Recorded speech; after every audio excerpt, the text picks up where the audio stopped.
You guys always come at me that I'm offensive crazy and that I don't think the Cincinnati Bengals need to fix their defense, even though I've said many times that the defense needs to be fixed. But this report that I'm going to go over, that is coming from NFL.com, from an NFL.com writer, Chad Reuter. He just did his first 3-round mock drafts, and he has, listen to this, Cincinnati taking an offensive position every single round in the first 3 rounds at least, before I jump into that report, so you guys can go crazy on Chad, not me. That number keeps going down. 87% of you are not subscribed to the Bengals Digest channel that are watching right now, so please do me a huge favor and hit that subscribe button. We're on the road to 1,000. We're at like around 850 right now, and I can't thank you guys enough for showing this channel love. We're growing, trying to build Houday Nation, a bunch of Bengals fans community. So thank you guys very much. But let's jump right into the report. Look, Cincinnati Bengals bolster offense in latest 3-round mock draft. This is coming from NFL.com, Chad Reuter. Sorry if you heard that. Boom. NFL.com, Chad Reuter. This is his mock draft for the first 3 rounds of the 2025 NFL Draft. Let's go right into it with the first pick for Cincinnati Bengals. 17th pick in the first round. He has Cincinnati Bengals drafting offensive guard Tyler Booker. And we have talked about this guy before. He's the only guy on this channel, on this video, that we've actually talked about previously. Offensive guard, talked about him a lot, so I have a whole video about offensive guards. You can watch a deep dive into him. But have him picked with the 17th pick overall, and it's actually a pretty good pick if he falls to 17. PFF grade doesn't make him look the greatest, 66.5 PFF grade overall, but he's 6'5", 325 pounds. He's a big boy. He is a 2-year starter and a team captain for the Alabama Crimson Tide. He has played offensive guard and offensive tackle, so he's very versatile. He is massive. He would play left guard, is what Chad Reuter is saying. Pretty much saying we would have like the biggest left offensive line with Orlando Brown Jr. and then Tyler Booker right next to him. It would be a massive offensive line. And obviously, yes, the offensive guard position is a crucial position for the Bengals this offseason. So I wouldn't be mad at Tyler Booker in the first round. I'm not saying that. I think there's maybe some guys I would draft later and then go sign a guy. I've talked about that in my mock drafts multiple times, saying I would draft a guy late for the offensive guard position and then go bring in a veteran in free agency is what I would do. But if Tyler Booker, he does fall to 17, he is a great pick at the 17th pick. Once again, listen to 6'5", 325 pounds of pure muscle. He's very physical, obviously, with that size. He's quick for that size. And the really only knock on him is just a little bit of his footwork and his handwork. But with our new offensive line, Scott Peters, I think that would be cleaned up easily and very fast, probably within the first year. And why I like this pick is because he would be a day one starter. I've said this multiple times. The first round, the first probably 3, if hopefully all the rounds, the first 3 rounds at least, should be guys that are going to start for the Cincinnati Bengals day one. I think that's very obvious, and I think that's very clear on what the plan should be, and Tyler Booker would be one of those guys. Then moving to the second round, I haven't talked about this guy at all. I think maybe he could fall a little bit later. I think second round, this might be me being wishful thinking, but I think this guy could fall a little bit later, maybe third, fourth, maybe, but I don't hate the pick. Tez Johnson, wide receiver out of Oregon. I'm a huge college football guy. I've said that multiple times. I love college football. I've been watching him for years. If you don't know who Tez Johnson is, he is the adopted brother of Bo Nix, the Denver Broncos QB. But Bo Nix and Tez Johnson grew up together, and then Tez Johnson was kind of adopted into the Nix's family, and he's a great athlete and a great guy. Watch him interviews with him; he's a great kid. As I say, I'm younger than him probably. That was weird to say, but anyways, in 2024, he had a PFF grade of 83.1. He had 83 receptions for 898 yards and 10 touchdowns, averaged 10.8 yards per catch. He is 5'10", 165 pounds, so he's a little bit shorter. He's more of a slot guy. He's kind of like a Mecca Buko Ohio State wide receiver who's projected to go first round. He's kind of that play style. I'm assuming this is a pick. I'm assuming Reuter, NFL.com writer, is assuming T. Higgins isn't on the team next season, and this is kind of a pick to bolster that wide receiver room up. Because if we lose T. Higgins, I would say a wide receiver is a need in this offseason. If we lose T. Higgins, obviously, because then we would just have Jamar Chase and Yoshavash. But Tez Johnson, when I read this report, that name kind of threw me for a loop because I love Tez Johnson. I would love to see him in the stripes.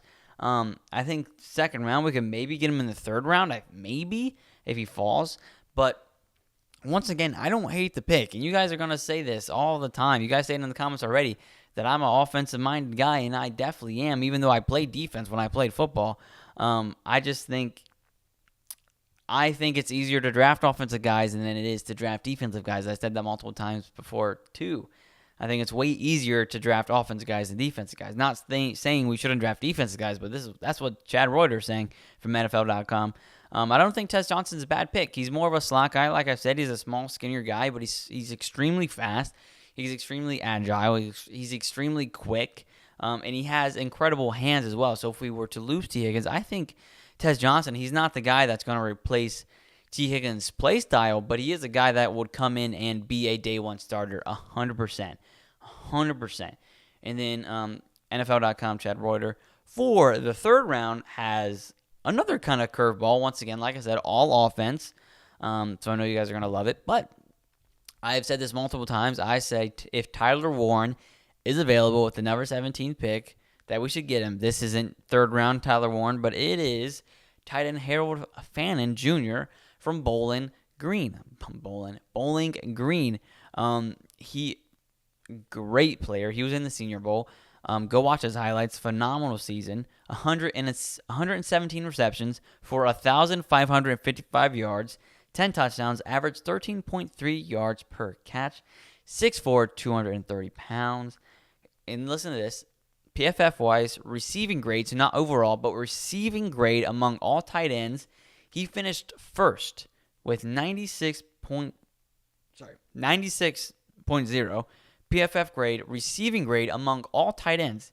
So that's above Tyler Warren, that's above Colston Loveland, above all the tight ends that are projected going first round. Fannin was above all of them in PFF grade, receiving grade, and he wasn't bad overall grade either. He was overall grade PFF-wise 95.9. So he was pretty much a perfect tight end for Bowling Green the entire season. And Bowling Green played Penn State, which also had a phenomenal defense this season. And Harold Fannin didn't have a bad game in that game. I think, and I've said this multiple times, I am tired of this tight end rotation that Cincinnati is doing, where we're just consistently flipping between tight ends every single season. And I've said this multiple times. Like Patrick Mahomes, he has his Travis Kelce.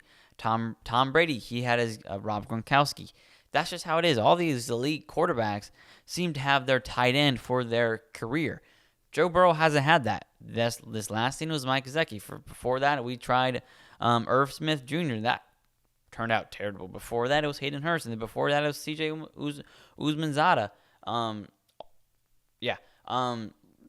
I'm tired of this cycle of tight ends we're going on. If we get Mike G, I'm completely happy with Mike G.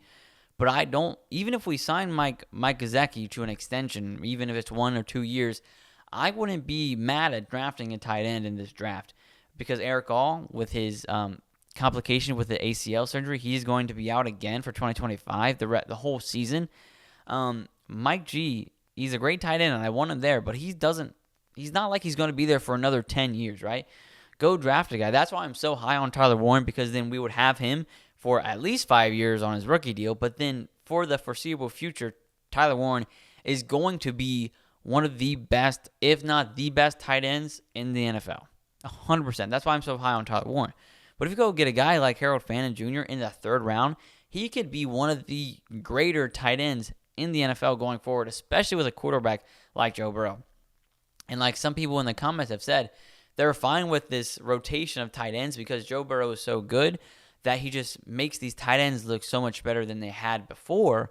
And then they go get their payday for another team, and then we just kind of recycle another tight end. with Mike G and how effective he was in the offense, I want a consistent tight end for the Cincinnati Bengals. I want a consistent tight end for Joe Burrow, who is there every season, who is a reliable tight end, who is a wide receiver / tight end, who can also block. Eric All Jr., when he was in there blocking, the run game percentage, good run game percentage-wise, went up like 83% when Eric All was in there blocking. So we found our blocking tight end, but he's not going to be there in 2025. So I think we need to go draft a tight end. And I don't think Harold Fannin Jr. is a terrible pick at all. Once again, going through all of these picks. First round, Chad Reuter. Once again, all of this is not my mock draft. This is the 3-round mock draft coming from NFL.com's writer Chad Reuter. First round, he has the Cincinnati Bengals taking Tyler Booker, guard out of Alabama, 6'5", 325 pounds. Round 2, he has us taking a wide receiver out of Oregon, Tez Johnson, 83 catches for 898 yards, 10 touchdowns, and 2024, 5'10", 165 pounds. And then finishing off the 3-round mock draft, he has us taking tight end Harold Fannin Jr. from Bowling Green, 117 catches, 1,555 yards, 10 touchdowns, an average of 13.3 yards per catch, 6'4", 230 pounds. He was, once again, graded PFF-wise, receiving grade, highest among all tight ends. Once again, that's above Tyler Warren and Colston Loveland at 96%. And then overall grade just below it by 0.1, 95.9. PFF grade overall-wise for Harold Fannin Jr. This is a very offensive draft. Obviously, Chad Reuter thinks the Cincinnati offense isn't good enough, and he wants to add more firepower to that offense, and I am all for it. Offense wins championships, like they say. But let me know what you think of this mock draft from Mr. Reuter. Let me know your mock draft. Put down in the comments down below. Let's just give me a 3-round mock draft. Who you think we should take first round, second round, and third round, and make it realistic. Don't be like, let's go get Mike Brown first round, and then Mike Green first round, then let's go get Walter Nolan second round. That's not going to happen. Give me something realistic. Let me know in the comments what your mock draft for the first 3 rounds are going to be. Coming up soon in the next week or two, whenever March starts, we will be doing another mock draft again of the latest of what has gone on with, obviously, contract extensions. If we didn't sign somebody, if we did sign somebody, all that will be coming up in the next few weeks. Hopefully, we hear something about Jamar Chase, T. Higgins, Trey Hendrickson, or Mike G soon, so we can officially make that news official on what's going forward. Because if they don't sign one of them, then obviously the mock drafts and the talk of this offseason are going to be very different. So hopefully some of that news is coming out soon. But once again, thank you so much for showing this channel so much love. 87% of you are not subscribed watching this video right now, so please do me a favor, hit that subscribe button. I'm going to be talking about the Cincinnati Bengals every single day this offseason, and especially when the season starts, we're going to be talking about them more. So if you love the Cincinnati Bengals as much as I do, don't forget to subscribe to the Bengals Digest channel. We're on the road to 1,000. I think we can get to it before March, so let's hit that 1,000 mark.